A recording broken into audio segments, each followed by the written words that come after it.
Chapter 30. A Danger to be Guarded Against. While students are being educated in this way, they are being made less able to do acceptable work for the Master.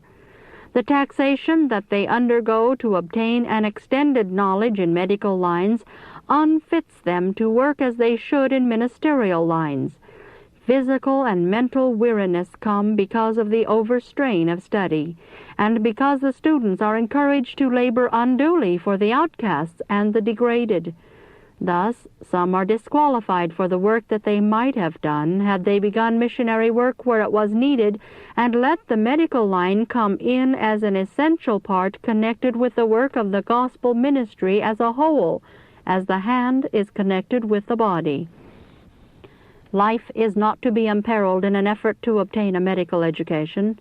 There is danger in some cases that students will ruin their health and unfit themselves to do the service they might have done had they not been unwisely encouraged to take a medical course. Often erroneous opinions are transcribed on the mind, and these lead to an unwise course of action.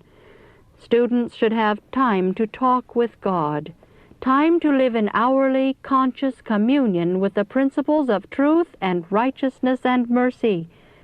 At this time, straightforward investigation of the heart is essential. The student must place himself where he can draw from the source of spiritual and intellectual power.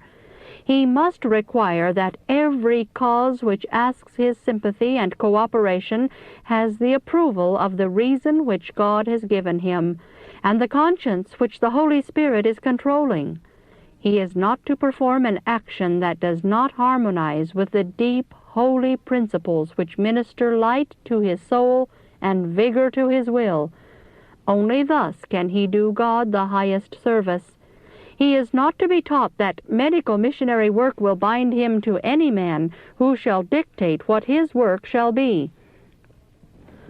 Medical missionary work is not to be drawn apart and made separate from church organization. The medical students are not to receive the idea that they may regard themselves as amenable only to the leaders in the medical work. They are to be left free to receive counsel from God. They are not to pledge themselves and their future to anything that erring human beings may outline for them. No thread of selfishness is to be drawn into the web. No scheme is to be devised that has in it one particle of injustice. Selfishness is not to control any line of the work. Let us remember that individually we are working in full view of the heavenly universe.